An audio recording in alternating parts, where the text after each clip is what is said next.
فاسألوا أهل الذكر إن كنتم لا تعلمون۔ تو اے لوگو علم والوں سے پوچھو اگر تمہیں علم نہ ہو۔ صلو علی الحبیب صلی اللہ تعالی علی محمد صلی اللہ علیہ وسلم۔ میٹھے میٹھے اسلامی بھائیو، وقت ہوا ایک آسان فتویٰ سننے، سمجھنے اور دیکھنے کا۔ آج کا موضوع ہے نوکری کی وجہ سے رمضان کا فرض روزہ چھوڑنا۔ سوال یہ ہے، کیا فرماتے علماء دین اور مفتیان شرع متین اس مسئلے کے بارے میں کہ عمر ایک صحت مند آدمی ہے، وہ رمضان مبارک کے روزے نہیں رکھتا اور کہتا ہے کہ میرا عذر ہے، اور عذر یہ ہے کہ میں روزہ رکھ کر مزدوری نہیں کر سکتا۔ وہ شخص سر عام کھاتا پیتا ہے اور اسے منع کیا جائے تو کہتا ہے کہ میں جانوں اور میرا رب جانے، بخشنا تو اللہ تعالیٰ نے ہے۔ شریعت میں ایسے بندے کے بارے میں کیا حکم ہے؟ جواب، بسم اللہ الرحمن الرحیم۔ اگر صورتحال واقعی ہے تو امر فاسق و فاجر اور مرتکب حرام ہے، کیونکہ روزہ اسلام کے ارکان میں سے ایک اہم رکن ہے۔ بلا وجہ شرعی اس کو ترک کرنا ناجائز اور گناہ ہے، اور یہ کوئی عذر نہیں کہ میں نے روزی کمانی ہوتی ہے، بلکہ حکم یہ ہے کہ روزہ رکھ کر کام کیا جائے، اور اگر کام کی وجہ سے روزہ رکھنے میں دشواری آتی ہے تو کام کی مقدار کم کر لینی چاہیے، نہ کہ روزہ چھوڑ دیا جائے۔ اللہ تبارک و تعالی قرآن مجید میں ارشاد فرماتا ہے، يا أيها الذين آمنوا كتب عليكم الصيام كما كتب على الذين من قبلكم لعلكم تتقون۔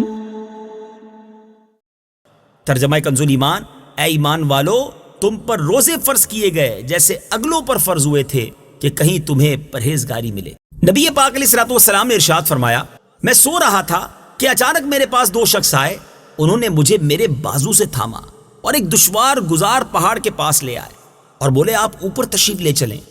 میں نے کہا کہ میں اس کی طاقت نہیں رکھتا۔ وہ بولے ہم اسے آپ کے لیے آسان کر دیں گے۔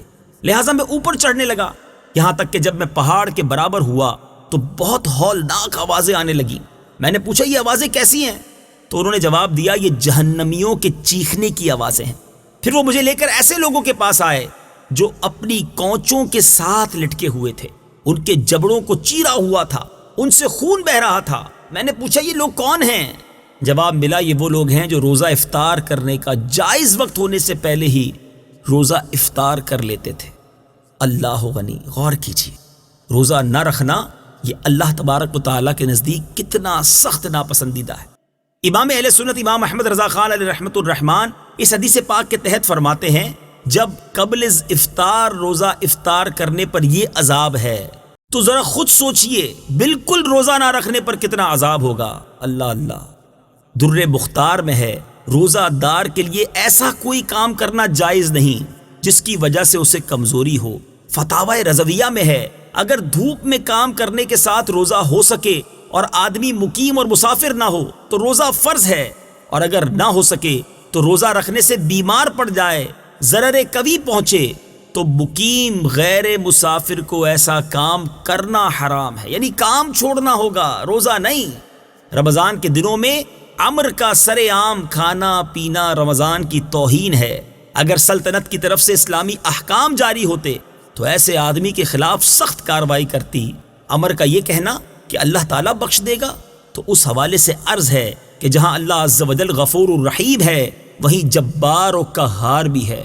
ہم مسلمان ہیں، ہمیں حکم ہے کہ اللہ تعالیٰ سے بخشش کی امید بھی رکھیں اور اس کی پکڑ سے ڈریں، اور اس کے ساتھ ساتھ اس کے احکام پر بھی عمل کریں۔ لہٰذا عمر اپنے اس فعل سے توبہ کرے اور جتنے روزے چھوٹے ہیں ان کی قضا کرے۔ میٹھے میٹھے اسلامی بھائیوں، آسان فتوے کے ذریعے کوشش ہوتی ہے کہ آپ تک شرعی احکام پہنچائے جائیں۔ مزید شرعی معلومات حاصل کرنے کے لیے ان نمبرز پر آپ رابطہ کر سکتے ہیں۔ صلو علی الحبیب صلی اللہ تعالی علی محمد صلی اللہ علیہ وسلم۔ فاسألوا أهل الذكر إن كنتم لا تعلمون۔ تو اے لوگو علم والوں سے پوچھو اگر تمہیں علم نہ ہو۔